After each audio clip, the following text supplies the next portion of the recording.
मित्रांनो, एका वेळेची गोष्ट आहे. एका गावात एक विद्वान संत आणि त्यांचा शिष्य राहायचा.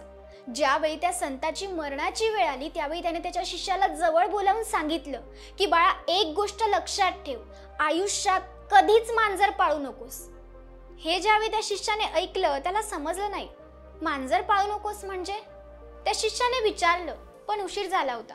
ते संत मरण पावले आणि त्यानंतर त्या शिष्याला काही समजत नव्हतं की माझ्या गुरूंनी मला हे काय सांगितलं असेल, का सांगितलं असेल.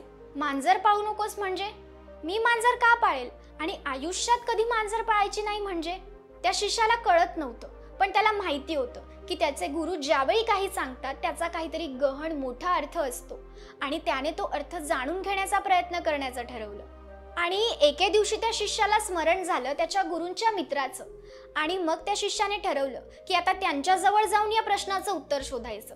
तो शिष्य त्यांच्याकडे गेला आणि त्यांना विचारलं की ज्यावेळी माझे गुरु मरण पावले त्यावेळी मरणाआधी ते मला म्हणाले की आयुष्यात कधीच मांजर पाळू नकोस.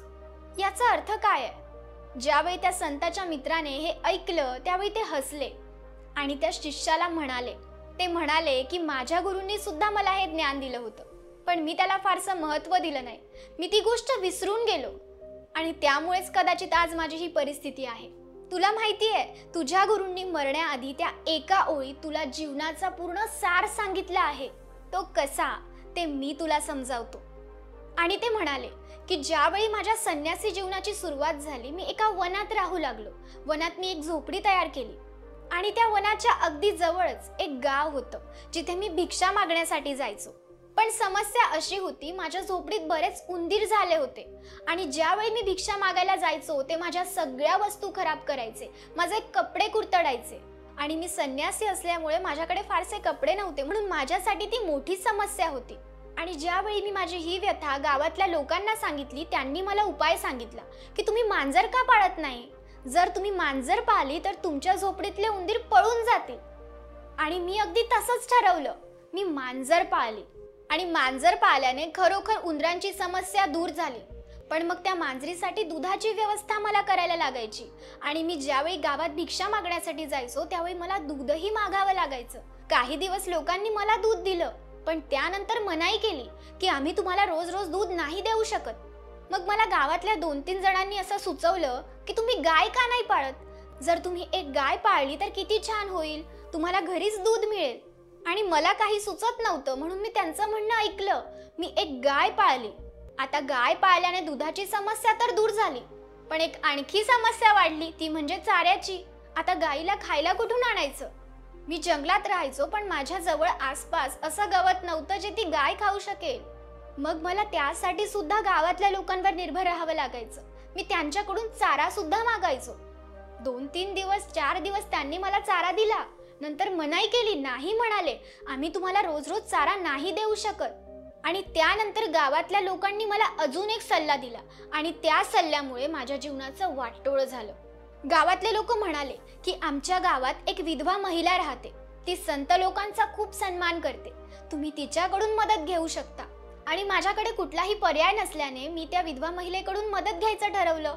ती महिला अतिशय सेवाभावी होती. तिने माझी मदत केली. तिने माझ्या गायीबरोबर माझ्या मांजरीची सुद्धा काळजी घेतली.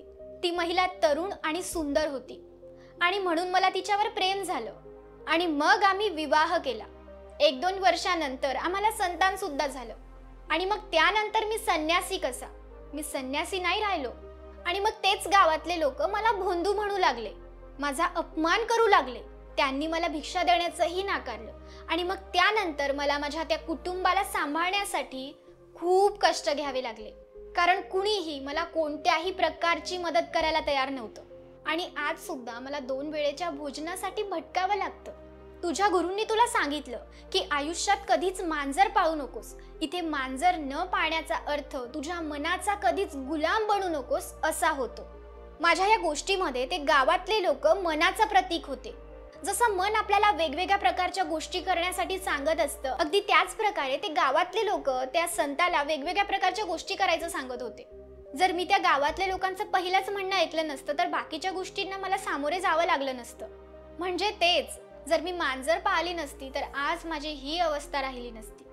मित्रांनो, या गोष्टीमधून आपल्याला हेच शिकायला मिळतं की कधीही आपण आपल्या मनाचं गुलाम नाही बनलं पाहिजे.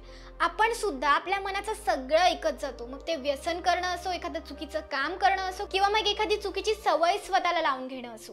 जसं की एखादा व्यसन करणारा व्यक्ती असतो, तो ज्यावेळी पहिल्यांदा व्यसन करतो त्यावेळी तो डायरेक्ट करत नाही, तो घाबरत असतो. त्याला माहिती असतं की हे चुकीचं आहे, पण त्याचं मन त्याला काय सांगतं, ठीक आहे ना, एका वेळाने काय बिघडून जाईल, तो पण तर घेतोय, त्याला तर काही होत नाही, मग मला काय होणार आहे.